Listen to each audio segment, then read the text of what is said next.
X.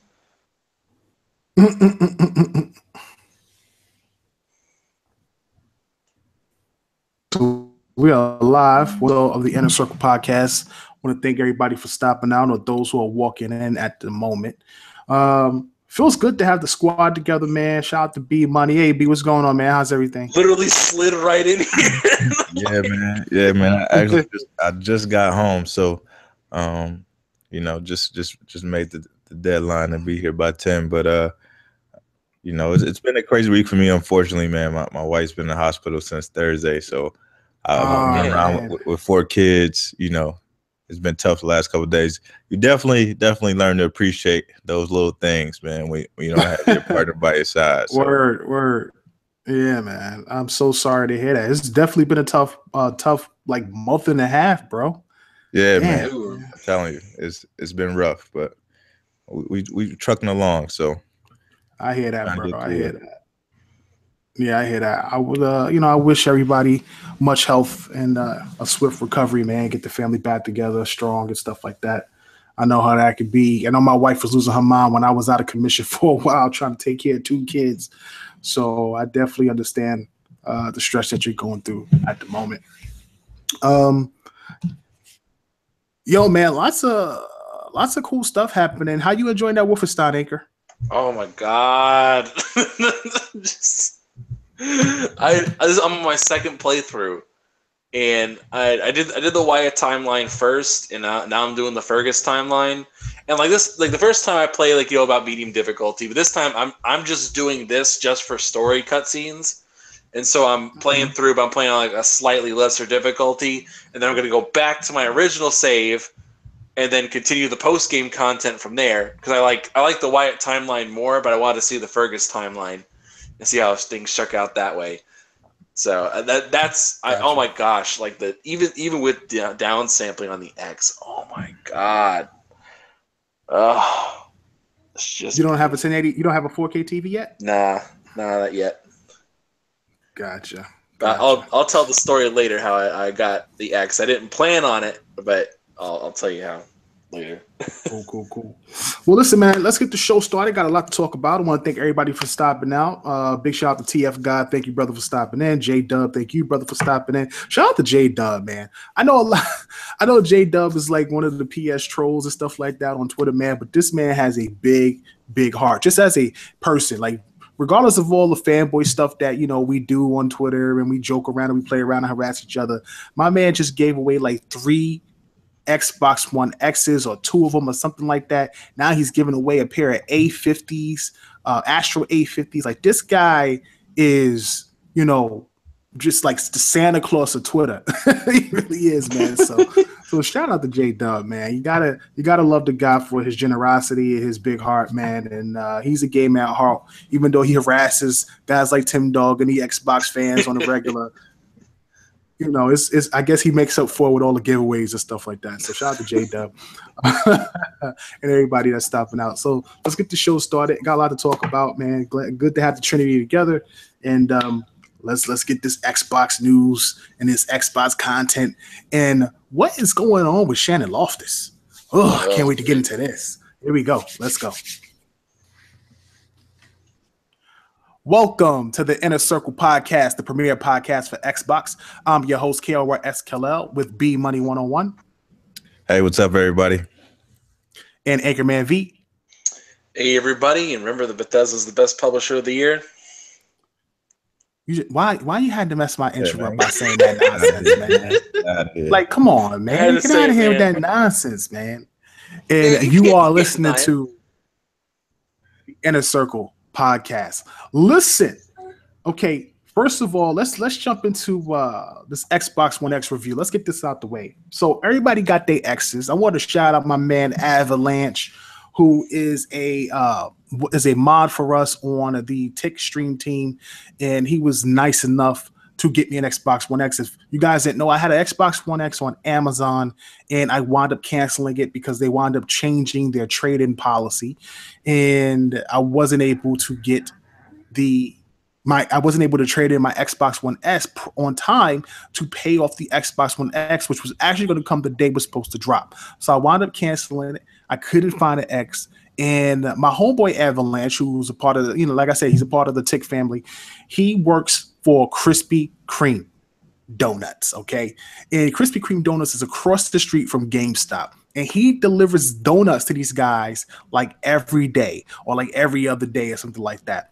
So they have no more Xboxes left except for one. Well, obviously they have one, so they have something. But they're literally all booked up and pre-ordered out.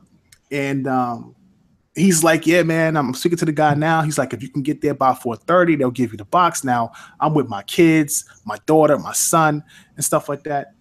And I bum rush out there, and he hits me back, and he's like, don't worry about it. It's yours.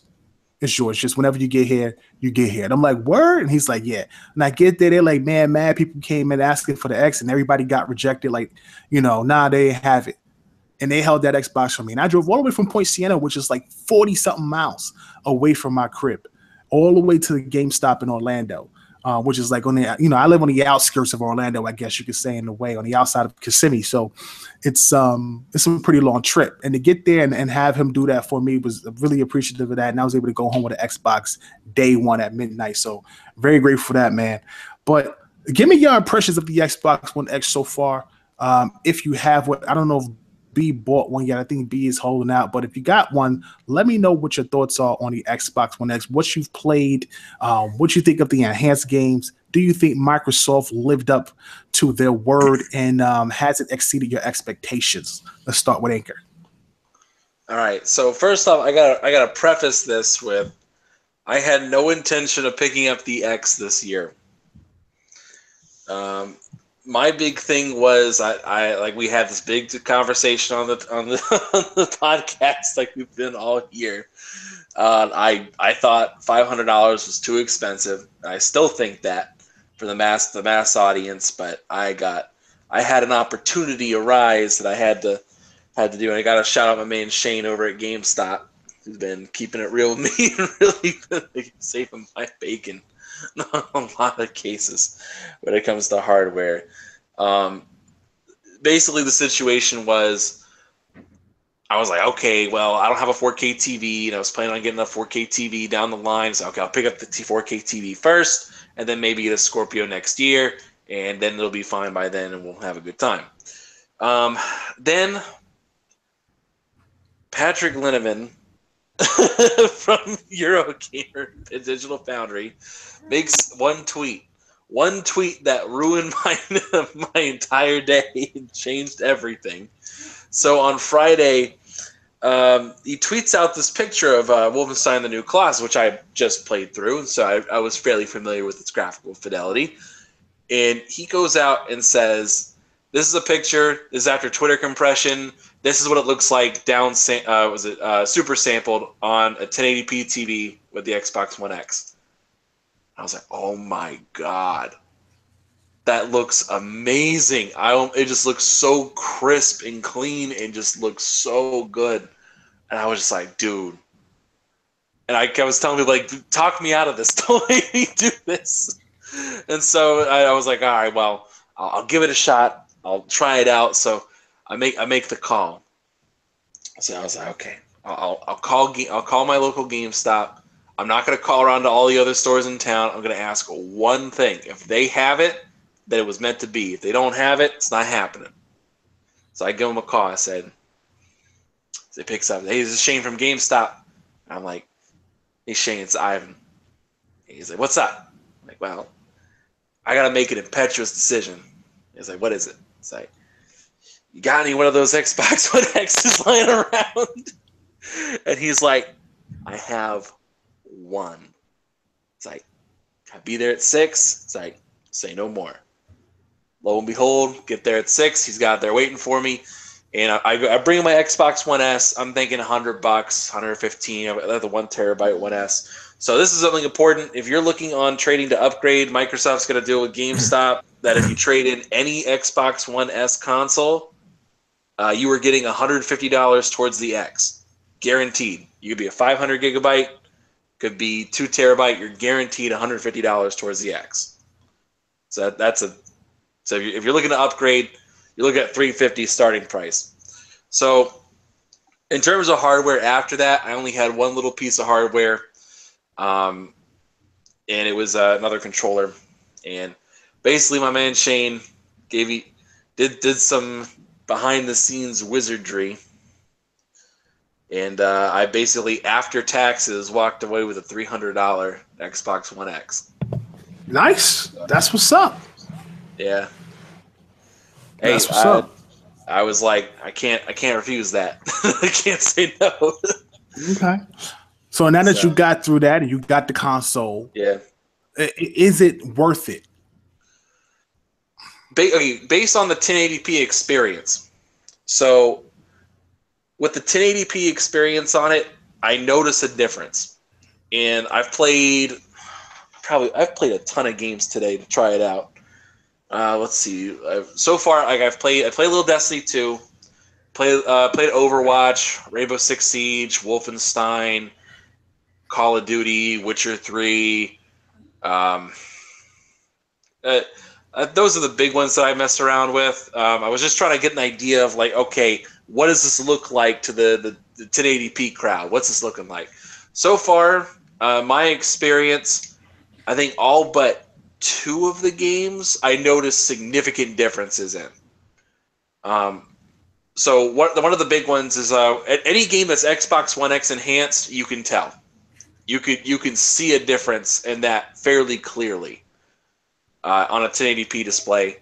I noticed at least with what was it?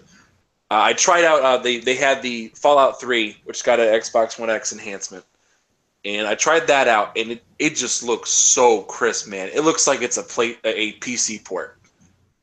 It looks so good. I was just like, I'm blown away by it. I just could not believe what my eyes were seeing. It just looks so clean and crisp. It looks like a remaster, but without any real effort.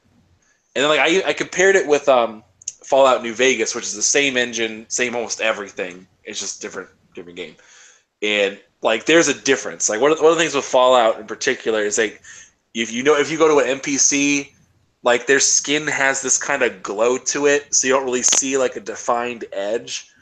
But on Fallout 3 versus New Vegas, Fallout 3, you can see every wrinkle, every edge, everything, and it's so clean. It just looks so good. Oh my gosh, it really is amazing on that. After that, Overwatch, everything looks clean. Everything that had like a little bit of like a performance issue is better. It's like you don't run into that kind of stuff. Like my big test on Call of Duty was if you're like in an enemy bombardment and like on multiplayer and you're sitting there and like normally on the S it may chug a little bit on the frame rate. Doesn't do that on the X. Doesn't do it. It just continues like normal. And it looks so good. It runs so much better. And like standout games, like all the Xbox One X enhanced games look great. So far I have only encountered one game that I saw no difference. Destiny 2. That's because Destiny 2's update didn't drop yet. No, it doesn't matter. I'm talking. I tried games that did not get patches either. And I could see differences and notice little changes to it, even though they weren't like they weren't updating textures, but like frame rate buff. Like Witcher 3's 60 frames per second on here with no patch. Yeah, but that's because Witcher 3's frame rate is unlocked. Destiny's locked at 30. I know, but it can run. It runs like at 57 frames per second, and you see a difference, and it looks great. But then but Destiny 2 in particular just looks. I would not be surprised if they updated Destiny 2 just to put like a film over the screen so it looks like garbage for Xbox One X owners. I would not be surprised because it looks no different. You're going too far. I don't think it looks different either, but I mean, it mutes colors. It frustrates me. I'm a big color dude, so it mutes the colors, and that's the only game so far where I've noticed like there's nothing, no benefit. So all the games that you've tried so far that had enhancements, do all the games feature HDR? I don't have HDR on my TVs, so my understanding is a lot of them do, but I have not seen anything with HDR because I just don't have an HDR capable TV because I'm still 1080p gaming. Right. But I can take a look real quick. I know Origins has it. Call of Duty World War II does. Gears of War 4. Wolfenstein does. But those are the only ones I know of. But yeah. But I mean, they don't do it to all of them, but what they do have works great. It's awesome. Go B. You got the X? I actually did not pick up the X just yet. You know, I've been debating it for a while, and I've been talking to a lot of people and getting their impressions on it. So my intention was to actually go and pick up one today, but today it's just been too crazy for me with work and running around with the kids and visiting my wife. So I'm actually probably going to pick up one tomorrow and check it out because, you know, for a long time I was on the fence. I didn't think I was going to pick it up this year. I didn't really see much of a reason for me to this year. And but just with everybody's impressions on the different games and things like that. And then once Bungie came out and said that they would, you know, Destiny 2 would run at 4K, I had to get it. You know what I mean? Like, Destiny is probably the only multiplayer game that I've been playing this year at all. So with that enhancement, it kind of pushed me over the edge. So I'll probably go ahead and pick it up tomorrow. Okay. That's what's up. I wasn't expecting you to get it the way you was going ham on Xbox on Twitter. I was like, B not getting this console no time soon, son. He done joined the PlayStation crowd talking about where the game's at. Where the game's at, man. That stance is still there. You know what I mean? I've been saying this since the beginning of the gen. You know, Microsoft definitely has to change it up with the games.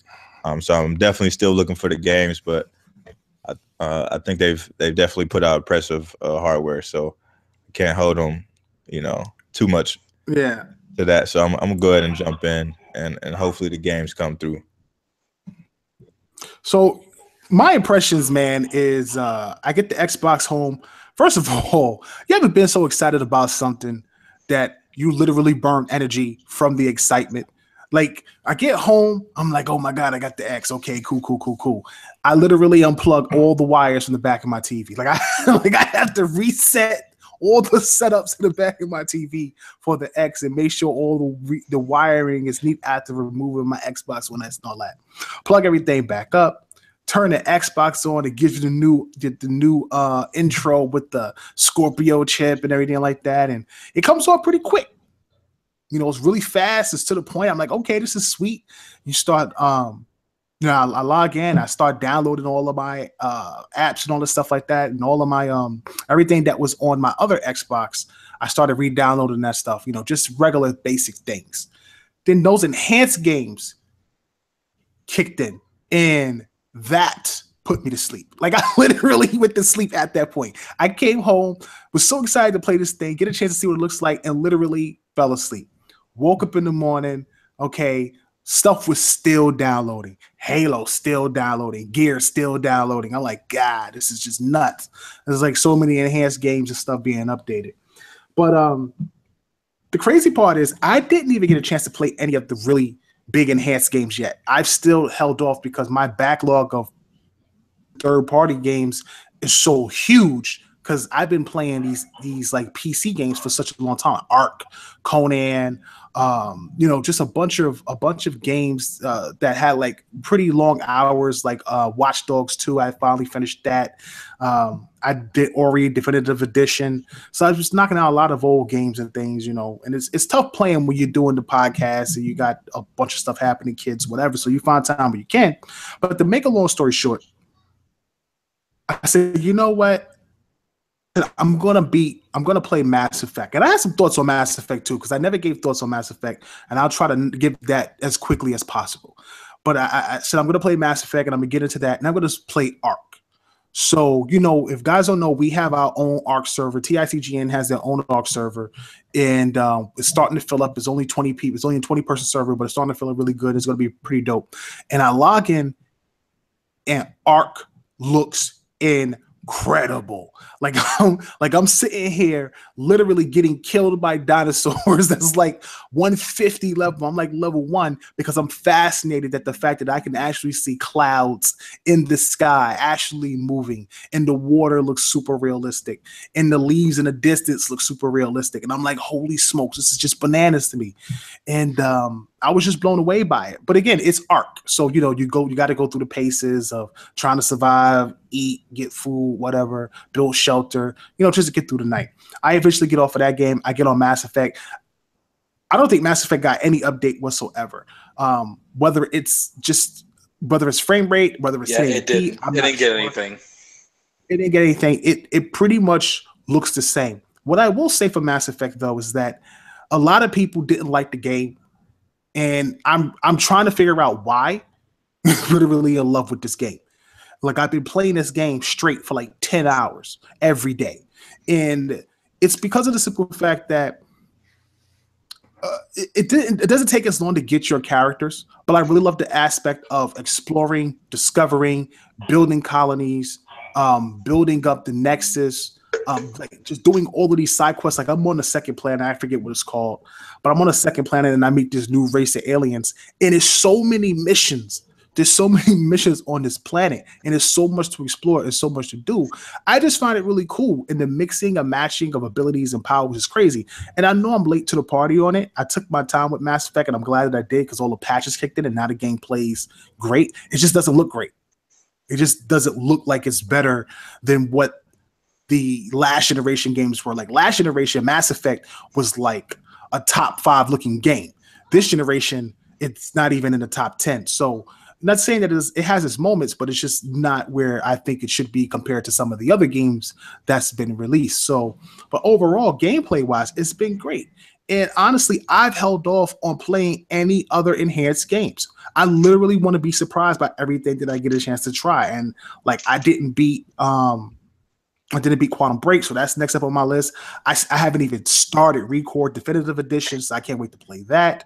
I didn't even get a chance to look at Gears. I didn't open that. I didn't open up Halo. I didn't open up any of these old games. None of them. I'm just going through my backlog, playing each game one by one, and just being impressed at what they show. But overall, I'm completely impressed with the Xbox One for what I've seen, what I've read, what Digital Foundry's presented, what all of these websites have presented. And I gotta say, it's just feels like it's a must-buy console, and it's a high recommendation for me. Wait, hold up.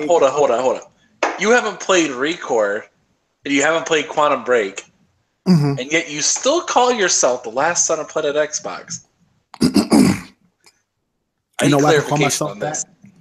First of all, my history speaks for itself. I've had every Xbox. I've been an Xbox Live member for all like almost 13 years, actually since day one, but my name got lost when I moved from New York to Orlando in 2005, and I lost my name, so I had to make a new Straight Murder before I switched over to KORSKLL. So I actually lost 2 years, but I should have all of the years that I've been a part of Xbox. Number one, I've played a ton of Xbox games.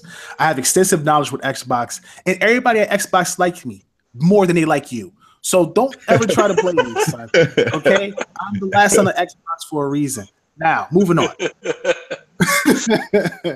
So yeah, I should expect it as much from someone who doesn't like Fusion Frenzy and can't play Sunset Overdrive. So I love Fusion Frenzy. I'm just tired of hearing you talk about it, and I would like them to make a new one. I would love for them to make a new one. I think that'd be dope. I gotta recommend the Xbox One X. Not to say the Pro is bad. I think the Pro is a great console. I have the Pro. Really impressed with it. I just think that the Xbox One X really does a great job. It comes out a year later. The thing that I don't like, and I want people to understand, is that there's a lot of PlayStation fans that think Microsoft waited for Sony to present the PlayStation 4 Pro to make the Xbox One X. That's not how consoles work. You know what I'm saying? Like, you don't sit up there and say, okay, the PS4 Pro is out. We're gonna look at those specs, and then we're gonna one up everything a year late, a year before the console releases. That's not how those things work. There's a lot that has to go into building a before you even get to that point. So Microsoft was already ahead of the game while Sony was still making their platform. They don't really know what each other is doing. They may have ideas as far as if someone purchased something from somebody, but you have no idea exactly what that person has because there's a whole bunch of confidentiality agreements amongst them and the chip manufacturers. So you don't know what's going on. So I hate to see people say, oh, well, yeah, the console was a year later and, you know, they waited for PlayStation to come out and for the Pro to be shown so they can one up the Pro. That's not how it works. Microsoft just knew what they wanted to do. They looked at and did a lot of research. They really looked at the Xbox this time around and really was smart about the direction they wanted to take it. They tried to make it future-proof, and I'm just really impressed with it, and so is a ton of other people. Does it hit 4K on every game? Also keep in mind that doesn't even fit with their conspiracy theory either, because technically the Project Scorpio was announced before the Pro was, and they gave some specs to work off of before the Pro. Remember, back in 2014, we talked about this. They were already looking for a super creator. We cannot forget that. That's when it all started, back in 2014. As soon as Phil Spencer took over, literally a month after he took over, he started looking for someone to build the next Xbox. This Xbox, he already announced they were looking at and working on the next Xbox and stuff like that. So there's a lot to get into and unpack with that because he had an interview that came out. We're going to get into that in a second. But before we finish, just overall, B's going to get his console now. He feels that based on what he saw with Destiny, it's a purchase for him. Brandon loves everything from a 1080p perspective, super sampling. You believe that is worth picking up. Based on what I played as far as Arc is concerned, the overall feel of everything, the way it seems so much faster. You got the extra terabyte of space. I've seen does so much research on it and seeing what it can do and looked at all the new games and all the comparisons they're putting out. I have to say it comes highly recommended. I would definitely recommend it. And people are even comparing it to some of these PCs out there. I don't want to get into a PC debate because I don't feel like arguing with PC guys because that would just be an all-day conversation. You guys all-week conversation. They won't leave. Yeah, all week. But you know, the PC guys are really embroiled about this, man. Like even they're jumping into console war and they don't even have a console. So it's serious. You know how I knew it was legit? You know how I knew this thing was real? There's a tweet up on Digital Foundry, their Twitter account, and they're talking about Wolfenstein, and they're talking about the PlayStation Pro runs at 1440 and the Xbox One X runs at 2160. Can dynamic scaling close the gap as the question? And just the comments are just console war fanboy stuff, but it looks like it's PlayStation 2013 guys. But then now they're all Xbox guys. It's hilarious. Oh my gosh. The Xbox One X has I'm not going to lie. It is a flip. It's really opened up I don't want to say everybody's bitter. I don't want to say that because there's a lot of PC guys out there that's impressed with it, like it, and some guys are picking it up. There's PlayStation guys that are picking it up. So everybody's not a hater. I'm not saying you have to be a hater not to get it. Some people feel like they have a valid reason to not picking up the X because they feel like there's no games for 2017, and they're not into Xbox games in 2018. But at the end of the day, man, Microsoft is done. They did an excellent job with it. And I'm not saying it competes with any major PC, but there's a good argument in saying that it's pretty hard to compete like $500 and trying to build a PC for the same price. Like you're getting a great value and quality in the box. So it's definitely worth it. And it's small. Yeah, it's pretty cool because it's damn near as small to the slim, which is just weird to have all that packed in. So yeah, that surprised me how small it is. Really, we're gonna move. I was really freaked out by that. Like it really is, and it's whisper really quiet small. Too. But here's the thing: I was trying to set it up one-handed because I was on a call, and it was so funny because every time I kept trying. I couldn't one hand pull it out of the box because it's really heavy. I was like, wow.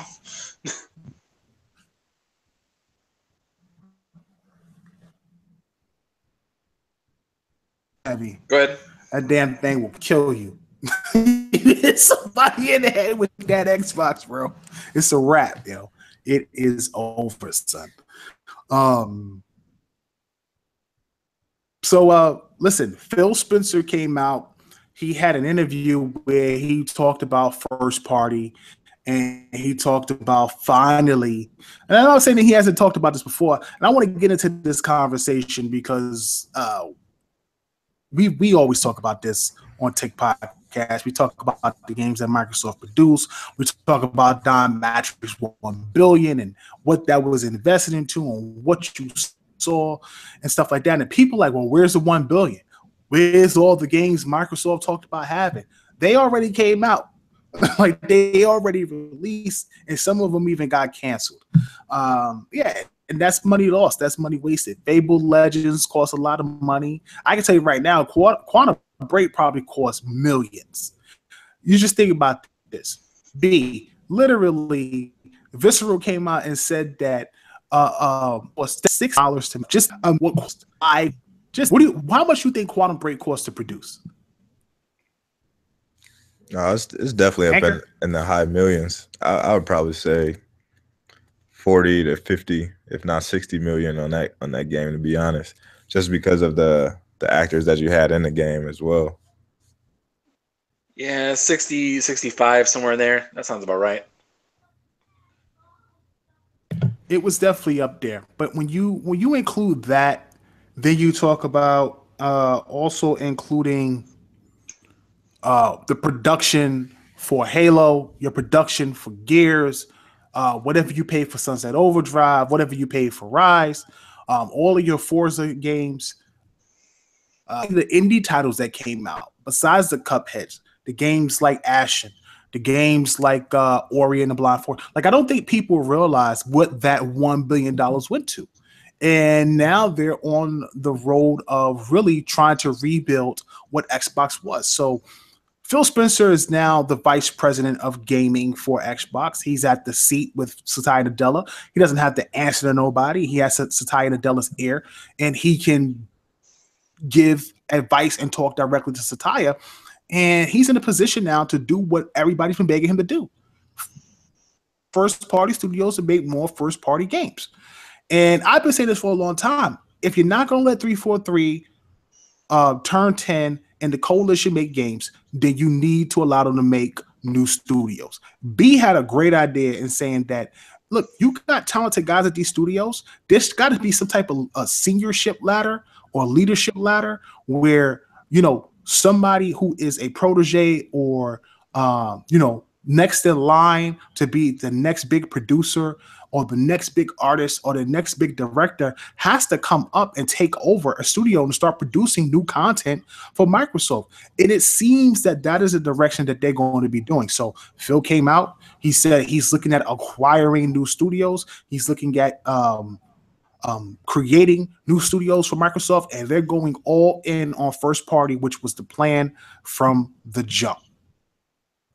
They got their services together with the Xbox Live, your EA Access, your Windows Store, your Windows 10 Store, Xbox Game Pass. You got the hardware out there. You got the best hardware on the market for the next 2, maybe 3 years. And now you have nothing to do but put all your time and effort into building first-party studios to make sure that your library continues to be big and not relying on the big three. Do you guys feel Phil Spencer is going in the right direction with this? And do you believe him is the actual thing? Because we've been down this road before where they've talked about talking to guys in Japan and talking about studios. Is it believable? I'll let Anchor take this one on first. Damn it, you took my end. I was going to say. But yeah, do I believe Phil Spencer? Yeah, I believe him that it's on his checklist. Yeah, I mean, honestly, I'm coming from the perspective of you got no excuses left. Like, really, what else can you possibly? Everything on your laundry list of things to do. Is the Xbox One profitable now? Yes, they announced earlier this year Xbox One is profitable. They already broke even. They already hit all their stuff. They made their money back, and now it's all profit. Now we're sitting in a situation where it's like, okay, only thing we need now, the hardware's down. We got the hardware's down, the software's down. Now we just need those games, the first party games. There's no excuses left. I mean, what else is there? Like, oh, we got to work on this first. What else is there? So I mean, really, believing whether or not like his focus is now going to be on games and first party stuff, I believe him.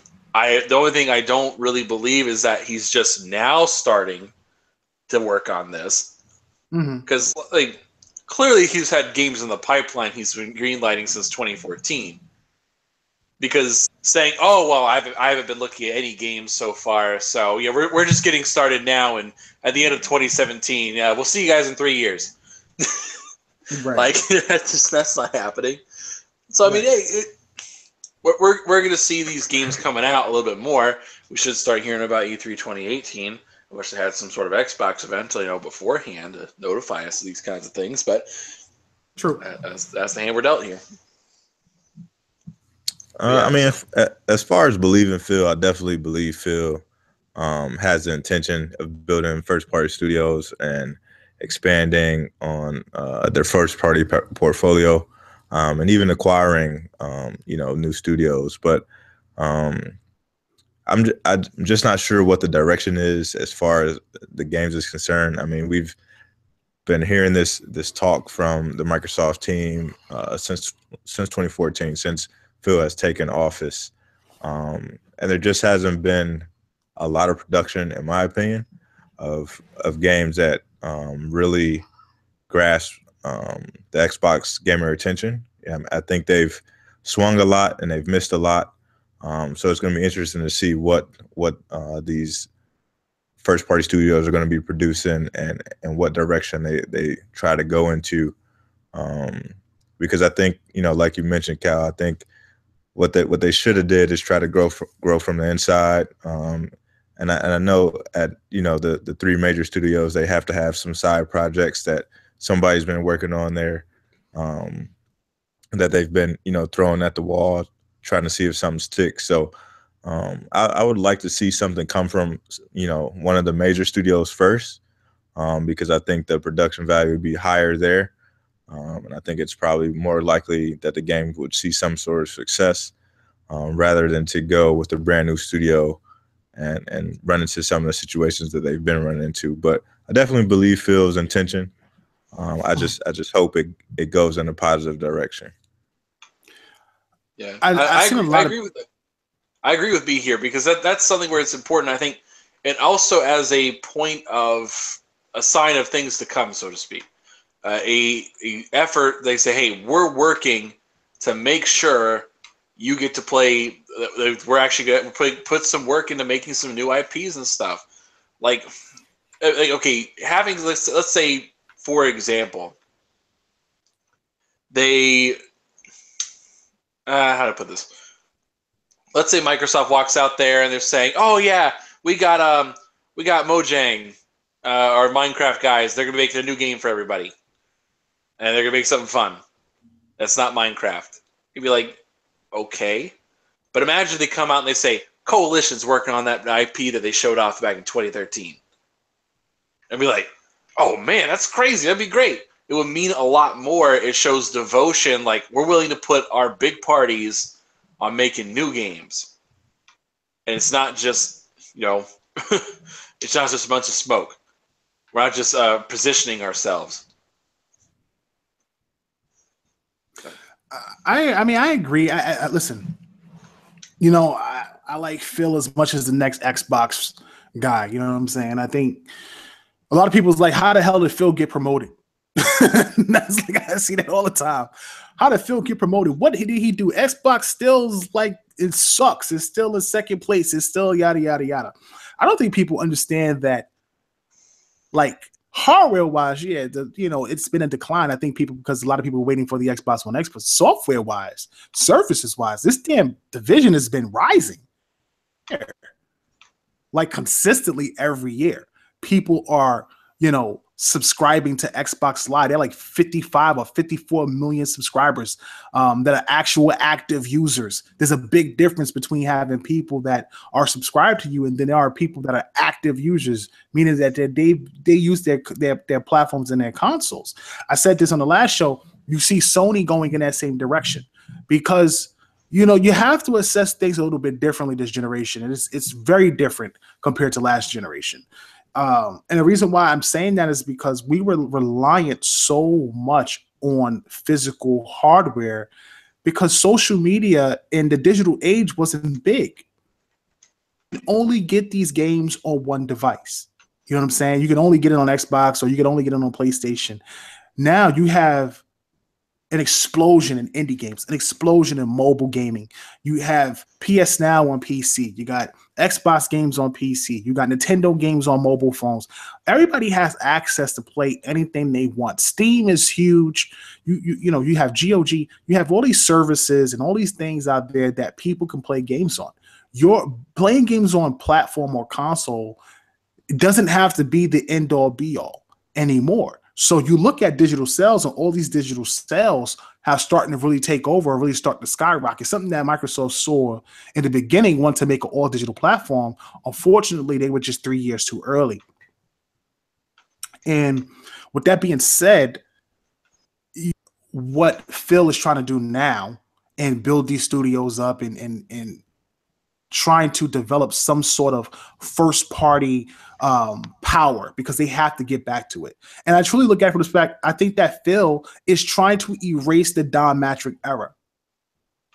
You know what I'm saying? Like instead of trying to make Xbox the central hub for everything, they're trying to make Live and Windows the central hub for everything, no matter what device you're on, no matter what you play on.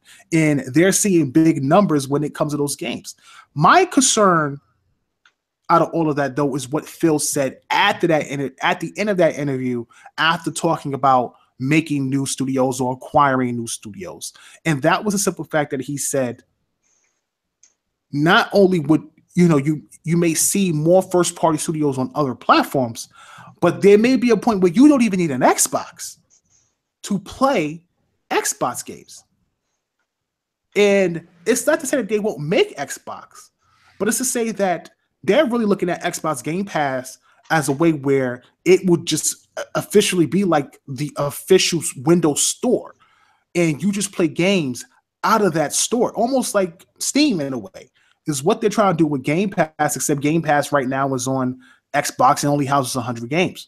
Now imagine getting all of your games through Game Pass, including third party, including all those Xbox exclusives, and you can play it on PC, you can play it on mobile, depending if the mobile is powerful enough, you can play it on tablet.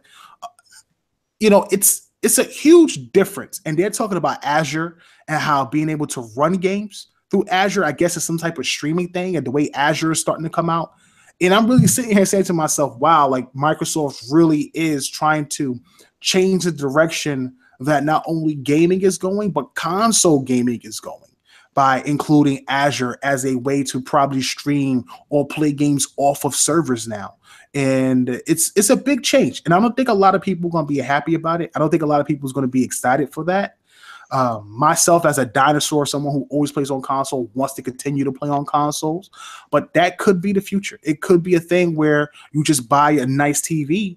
And again, you're starting to go to these games as a service or these services where you buy into something and now you have access to all these games instead of spending $600 on a platform. Or you could still spend $600 or $500 on a platform and still buy physical games or still buy digital games. Hopefully those options are still there. But that was something that caught my attention. It really did. So I was kind of surprised by that. And I know a lot of people their head because everybody's so excited about Microsoft and first party and third party, first party and acquiring game studios and building studios. But you really have to listen to what Phil is saying and actually recognize the direction that Microsoft is going in both hardware and what they want to do with Xbox as a platform. Xbox is no longer relegated to just the box. Xbox is a service, and they are trying to push it as a service on multiple platforms.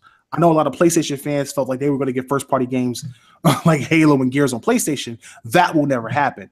But by Bluehole, for example, and PUBG came out and eventually came on PlayStation. That is something that Phil means. You buy a first-party studio, and now you have a game that's on PlayStation and possibly Nintendo as well because you went out and you purchased a studio. Minecraft seems to be working for them. Supposedly it fell through. So I don't know. Maybe it could be back on. We have no idea. But whoever they purchase, I hope it's a good studio. I hope it's somebody like Obsidian or BioWare. I don't know if BioWare is actually owned by EA or under contract, but they need to get somebody like that in their stable as soon as possible. Any thoughts on that?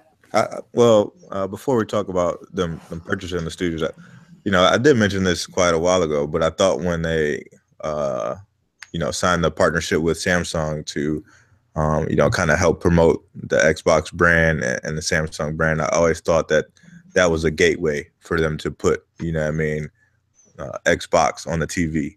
And I think in the future that's what you could see is Game Pass or some sort of Microsoft Store or Windows Store as just an app on smart TVs, and you'll be able to play games directly from that. So it's interesting that you brought that point of the interview up because I can definitely see that happening. But in regards to them purchasing studios, who do you guys think they would be the best fit for them right now? Remedy. They needed yes, because they listen. Quantum Break wasn't something that they wanted to do. Remedy didn't want to do Quantum Break. Remedy wanted to do Alan Wake 2, and though it was a cult classic game, and maybe it wouldn't have been something big. A lot of Xbox fans wanted it. Way more successful than Quantum Break. That's a Don Matrick era thing. It's something Don Matrick wanted with Quantum Break. They wanted a new game, and they was pushing this TV aspect, and that's why we had the TV show built into the damn game. Nobody asked for it. I didn't think it was that bad, but apparently everybody else did. But you have a good relationship with them. You had a good relationship with Obsidian. I'm surprised that they didn't pick up Obsidian when they were making that game. What is it? The 1,000-Man War or whatever it's called. Some crap that got canceled. I don't see them picking up any Japanese studio ever. Unless it's like Miss Walker and they pay Miss Walker an abundance of money because they have a good relationship with them. And if I was them, I would try to do that. But besides that, I just don't see them picking them up. Capcom, you might as well forget it. Everybody's mad because they didn't buy Respawn, but people tend to forget Respawn was already under contract with EA. They already had a contract with EA. Like they just were. But here's the thing. If you already have a contract with somebody and you're already in a good working relationship with somebody and somebody else from the outside is trying to get them from you, it's a lot harder to do when you're already familiar with people and trust the people you're already working with. So offering them the $450 million for the studio was a no-brainer. Though I don't think that Vince liked EA. I don't think he likes EA, honestly, because of all the stuff we see on Twitter. But a lot of people's like Microsoft should have bought them. I'm like, why? Who's shooting studios? Why get another one? You don't need Respawn. Respawn's great. I'm not saying that, but you don't need Respawn. You need a studio that's going to produce huge games for you, huge single-player narrative games, whether it's an RPG or action-adventure title. You need somebody that's better than Lionhead and somebody that's going to produce something better than Fable. Yeah, I think they could definitely use a studio that kind of specializes in story-driven games. I don't know if Remedy would be the perfect fit, although Alan Wake was such a cult classic, and what they showed of Alan Wake 2 looked pretty promising. For me, it's kind of weird to think of a studio that would kind of fit with them, because I think it's so hard, in my opinion, to please the masses for Xbox fans, just because it only seems that the like shooter games or like racing games are the ones that kind of skyrocket, and everything else is kind of pushed to the side. But I would love to see them, either partner with Blue Point or maybe even look at purchasing them to do some of just do some remakes of some of their old stuff. I think that would be a good fit as well. I think that they have such this great catalog of games and IPs that we haven't seen in quite a long time. And I think that if they could bring some of those back, breathe some light into them, then I think that'll kind of allow Microsoft to take a look at what gamers are interested in again, and then they can kind of move from there. So that's where I'm kind of at with that. I don't know if there's a big studio out there that would be worth purchasing, that you could see a great return on right now. So similar situation. Honestly, I think Respawn would probably be the best fit for them. Not because of the whole shooter thing, but Respawn has lots of great ideas. They're being honest with people. They have goodwill, and if they weren't already bought up by EA, which just happened, I would say Microsoft should have bought them up, simply because they're able to make a good campaign. They have interesting ideas. They have a world that genuinely I enjoy. I love the Titanfall world. And I love that style. You don't need that. You just don't. I understand. I'm not saying just buy Titanfall. I'm saying buy the studio and see what they got cooking. Because it can't just be only Titanfall they're working on. Like they just gotta have something in the background. This is a studio built on shooter. They were the premier studio for Call of Duty, right? Yeah. You know what I'm saying? So that's like now you're gonna ask the guys at Call of Duty to make your next, RPG adventure. Microsoft needs a hack and slash adventure game, a RPG adventure game, a horror game of some sort. They don't have that. Where Microsoft is strongest, obviously, is their shooters, their cover shooter, and their racing titles. They have a ton of platformers, which, again, me and B said this before. If anybody can compete with Nintendo, and I'm not saying on a quality level, but as far as platformers is concerned, because you have Rare, you're the only studio probably that could.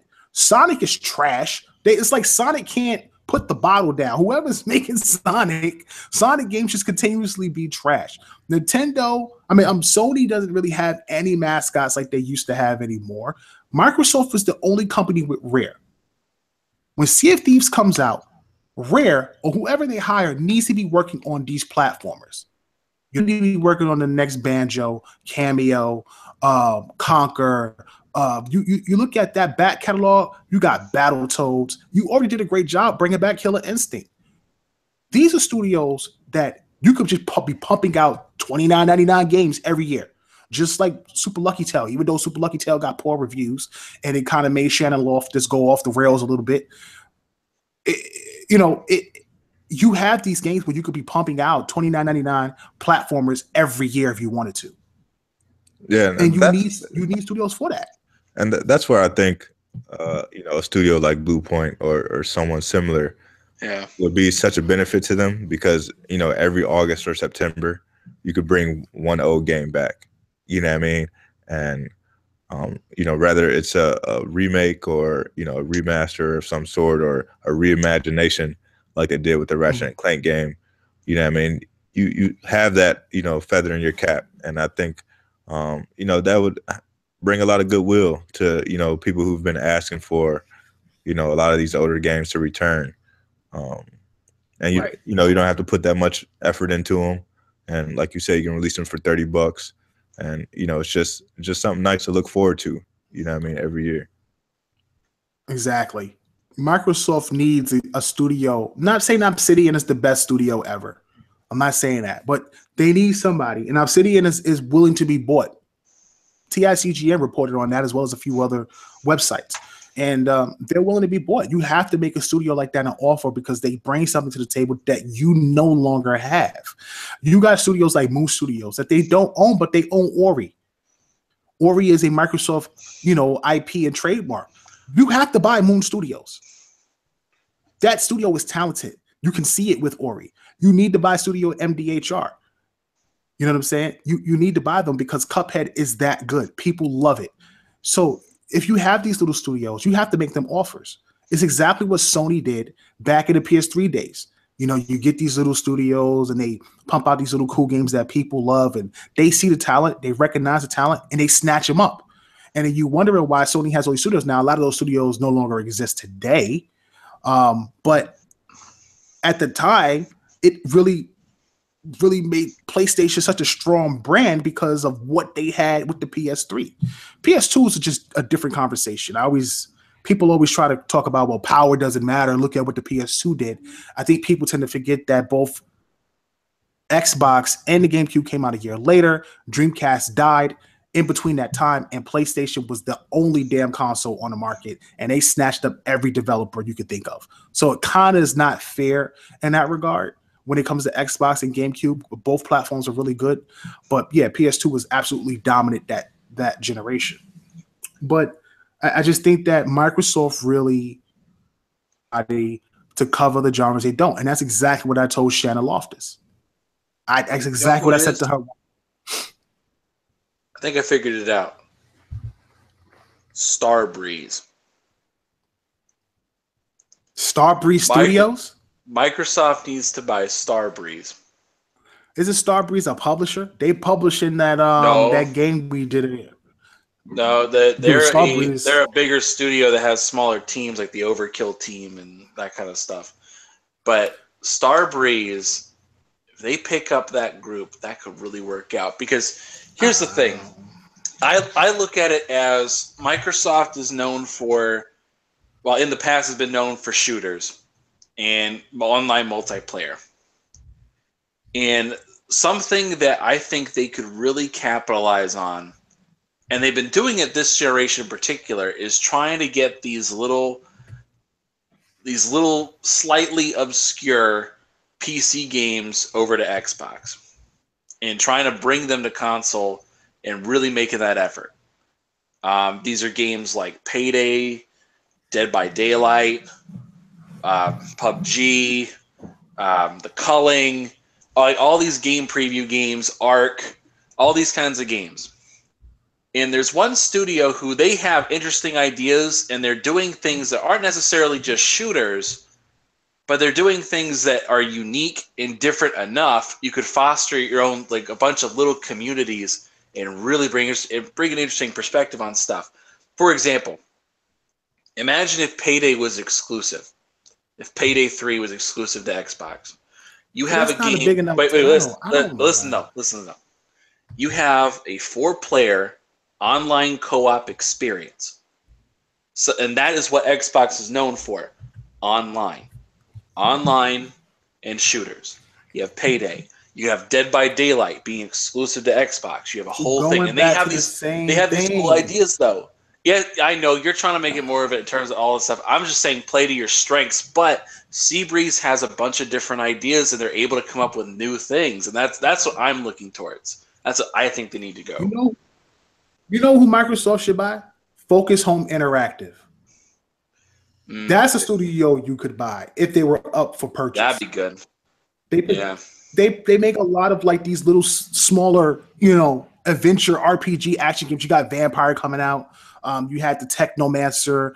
Call of Cthulhu. You have a few other titles. Yeah, Call of Cthulhu. Like there's a lot of small games like that you could pick up if you give that studio some talent. Surge. That they could work on some bigger. Yeah, the Surge. Yeah. Deck 13 is another studio. That's a bunch of little studios under that. Right. Yeah. You build that studio up with talent. They have the potential to make some great adventure or RPG games for you. Yeah. We've talked about Focus Interactive a lot on this podcast, and we've always felt that, they were just one game away for really breaking out. And now that you mentioned that, I think, if they could pick up some of those studios or at least that publisher company, I think they could push them over the top. You know what I mean? You infuse them. That backing, that budget. Yep, infuse them with a larger budget, add some great talent to those teams, and I think you got something special right there. See, that's what I'm talking about. I like the variety. It's not just a one-trick pony kind of thing. If you're going to pick up a studio, pick a studio that can do a bunch of great things.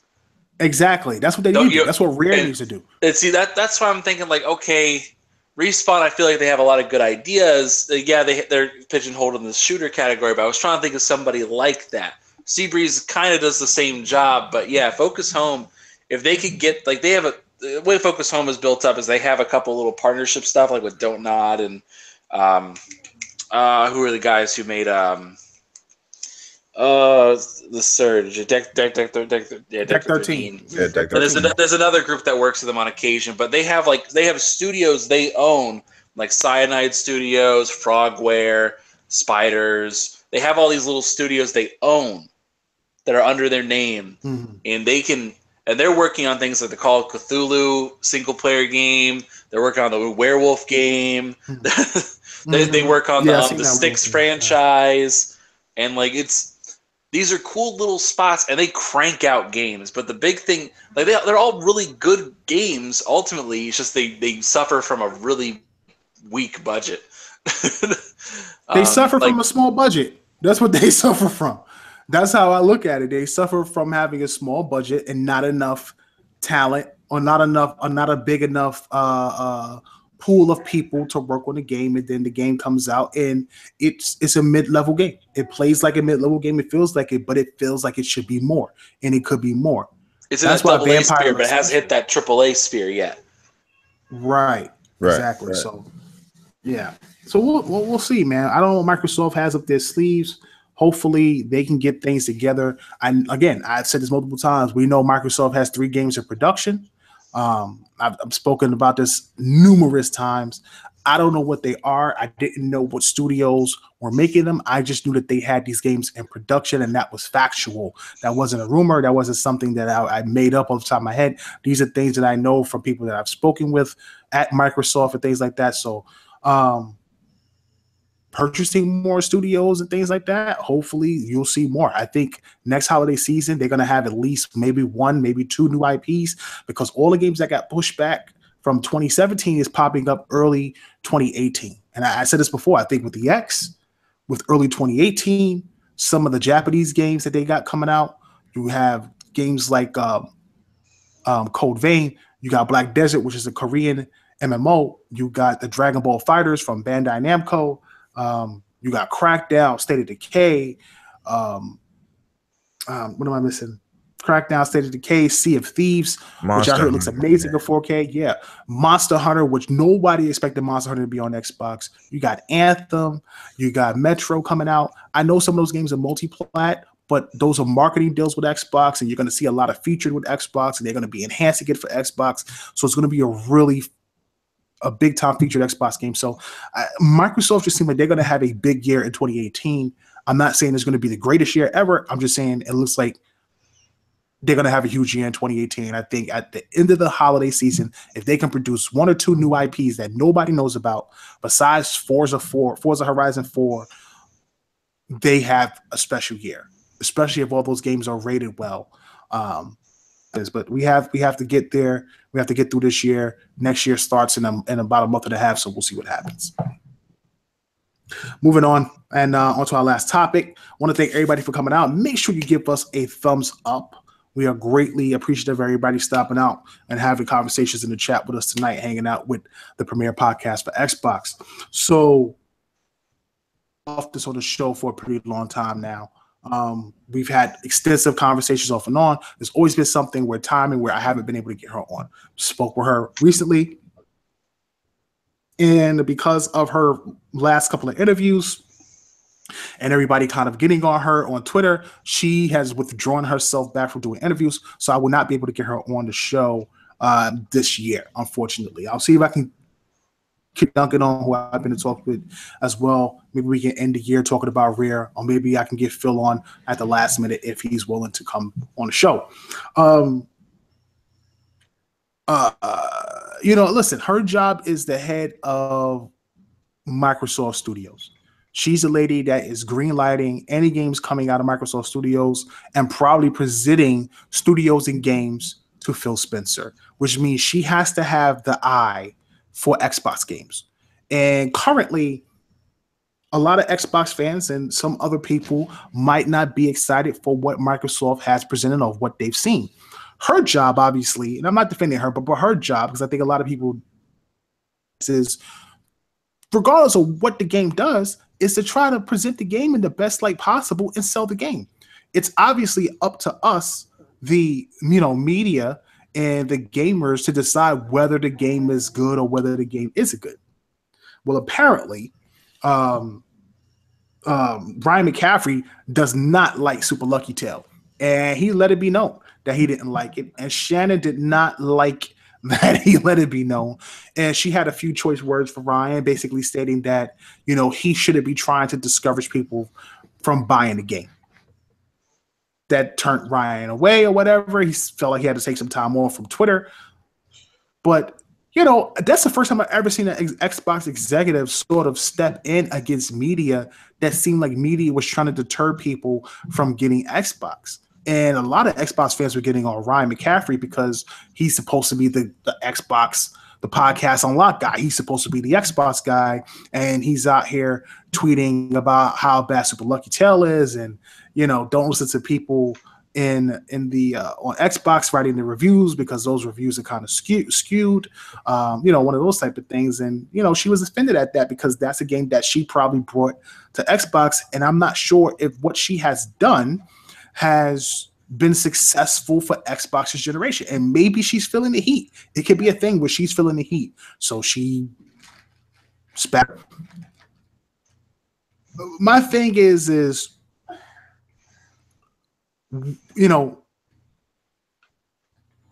does Shannon Loftus? Do you feel like Shannon Loftus is doing a good enough job to be the head of Microsoft Studios at this point?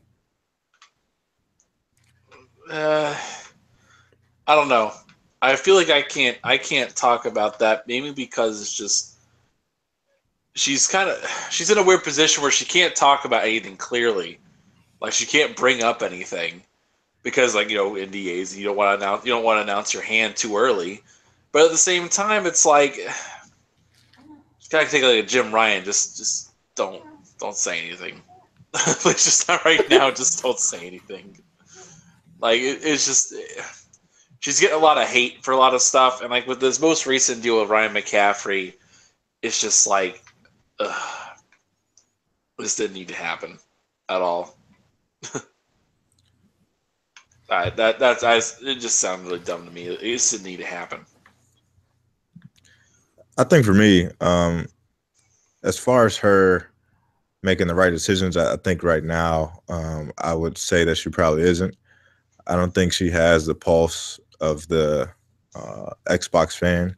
I think a lot of times you kind of think you know what's going on, and then it ends up being something different. And this is why I talked about last week. Sometimes you just got to get a different group of people around you. You know what I mean? So you can have a different perspective of what's going on. And I think that's what she really needs right now. So maybe this time away from social media and doing interviews and things like that, it'll allow her to regroup and maybe take a look at things differently, and maybe make some different choices going forward.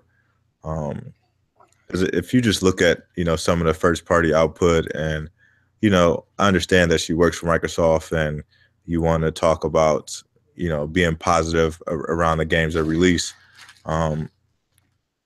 There just hasn't been games that I think really appeal to the Xbox gamer. And they've kind of met with some mediocre reviews, and a lot of the games have been criticized by the media. And I think all the criticism has been pretty fair. I don't think anyone is out there really bashing Microsoft games just because they're Microsoft games. I think they're legitimately average games at best, and people are just speaking out about it. So, sometimes you just gotta take that step back and realize that you may have made some mistakes, and try to rectify them. So this is her time to try to do that, especially with the new console out.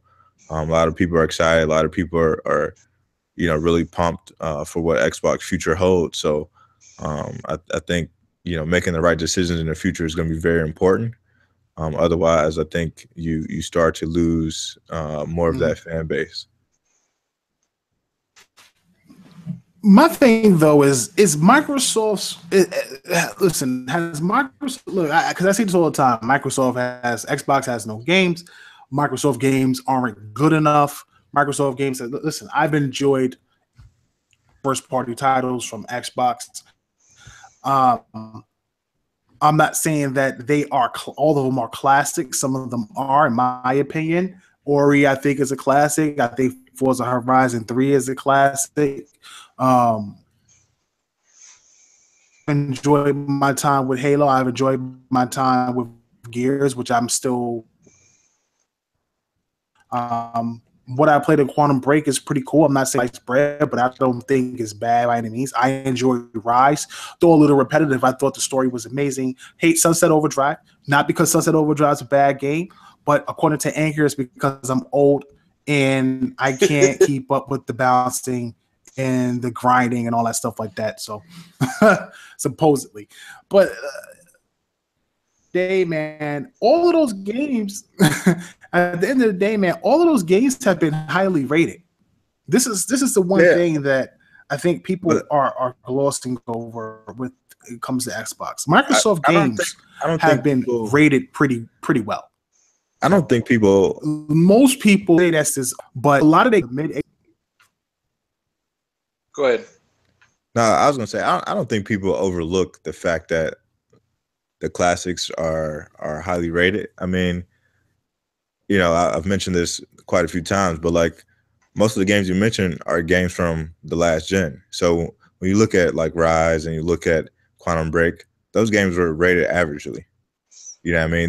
They were good at best. And, you know what I mean? People took them for what they were. I think, you know, you talk to some people and they really enjoyed those games, and some people will say that they're okay. Some people say, you know, they're not worth picking up.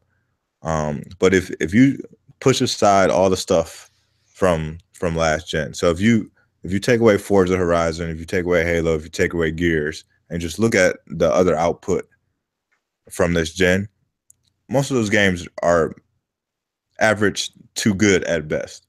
There's no great like standout game, you know what I mean, that has been put out through first party or second party that people really champion. Maybe Sunset Overdrive is probably the standout, but beyond that, what other games can you really say are like, you know, that's the go-to great game besides Ori, and now that we have Cuphead?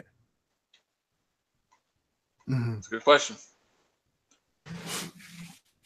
It's a real good question. I don't know. Yeah, I mean, just go ahead. Go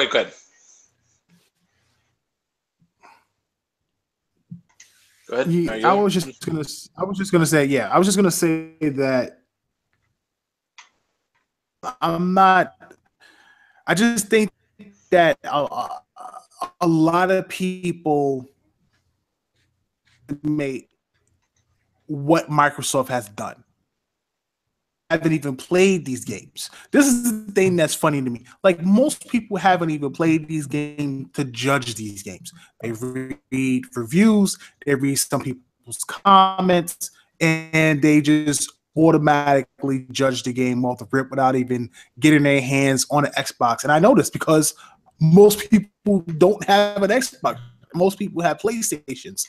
So it's just ironic that you would get the majority of people trashing Xbox games, saying that they're bad. Now, Microsoft has done a stunningly great job this entire generation, but the first 3 years, once again, were great. 2017, pretty terrible, obviously. Probably the worst year in the history of Xbox. I really have to say that, at least for me anyway.